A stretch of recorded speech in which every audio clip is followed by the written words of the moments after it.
Welcome বন্ধুরা, আমার educational hub YouTube চ্যানেলে সবাইকে স্বাগত।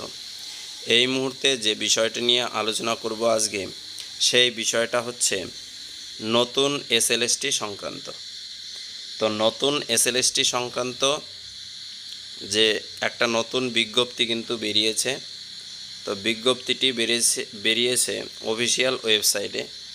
আর এই নোটিফিকেশানটা কিন্তু আমার ডেসক্রিপশন বক্সে ডাইরেক্ট লিঙ্ক দেওয়া থাকবে, সেখান থেকে তোমরা ডাউনলোড করে নিতে পারবে।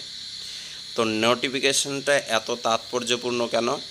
কারণ এই নোটিফিকেশানটার জন্য যারা ইতিমধ্যে অ্যাপ্লাই করে দিয়েছো তাদেরও অনেককেই মডিফাই করতে হবে অ্যাপ্লিকেশান। তার লিঙ্ক কিন্তু এখনও অ্যাক্টিভ হয়নি, অ্যাক্টিভ হবে। আর যারা অ্যাপ্লাই এখনও করনি তাদের অবশ্যই এই বিষয়টা খেয়াল করে অ্যাপ্লাই করতে হবে। দেখো, আমরা নোটিফিকেশানটা দেখছি। দেখো, নোটিফিকেশানের 1 নম্বর পয়েন্টে দুটো বিষয় রয়েছে। একটা রয়েছে সুপ্রিম কোর্টের কেস নম্বর, ডায়েরি নম্বর, আরেকটি রয়েছে হাইকোর্টের WPA নম্বর। কেসটা করেছে Amalchandra Das versus state of West Bengal, এই কেসটি ছিল। তো কেসটি কী সংক্রান্ত কেস? কেসটি হচ্ছে ওবিসি সংক্রান্ত কেস। তো এই ওবিসি সংক্রান্ত কেসটা যেটা সুপ্রিম কোর্টে রয়েছে, তার হিয়ারিং আগামী 16ই জুলাই হতে চলেছে। যে লিস্ট যে ক্যান্সেল ছিল ওবিসি 2010-এর পরের থেকে, তার লিস্ট চেয়েছে সুপ্রিম কোর্ট সেই সংক্রান্ত তথ্যের সেই বিষয়টার জন্য। এবং হাইকোর্টে 140টি যখন ওবিসি লিস্ট পাবলিশ করে 3রা জুন আমাদের রাজ্য সরকার, তো তার ভিত্তিতে হাইকোর্টে কেস হয়েছিল। তার ফলে কিন্তু 31 জুলাই পর্যন্ত স্টে দেওয়া হয়েছে সম্পূর্ণ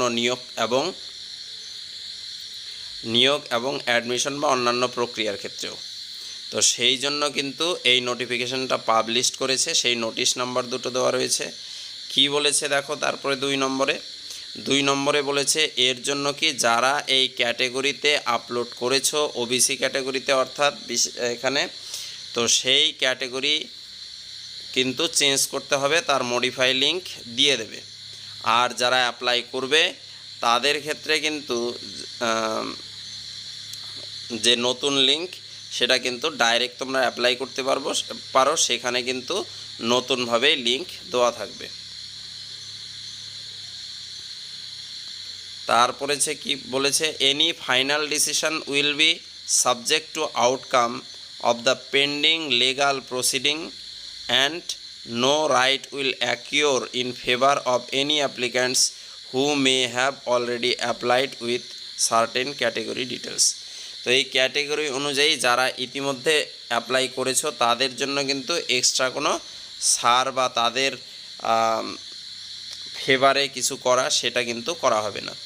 তো এই ছিল গুরুত্বপূর্ণ বিষয়টা, যেটা হচ্ছে সম্পূর্ণটা ওবিসি কেসের উপর নির্ভর। যারা ওবিসি দেখিয়ে অ্যাপ্লাই করেছো তাদের জন্যই এই ভিডিওটা বা এই নোটিফিকেশানটা করেছে।